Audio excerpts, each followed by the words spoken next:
Guys, nandito pa guys sa Villa Litana. Yan, ito po yung isang antigong building dito. Yan, simbahan po yan.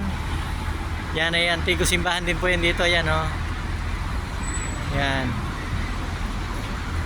Napakatagal na po na simbahan yan. Yan, antigo rin po daw yan. Unang panahon pa po yan guys. Guys. Yan. Yan guys oh.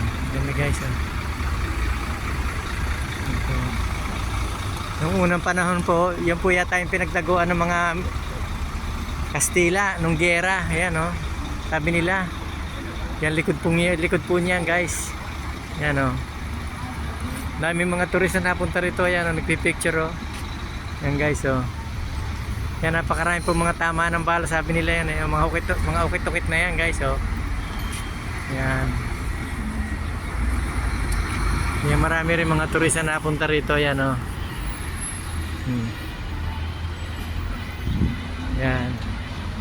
Ganda po rin dito guys. Ayan, yan po yung mga ukit-ukit na yan. O, tinan po niya. Yan po doon yung mga tama dati ng bala. Sabi nila. Yan.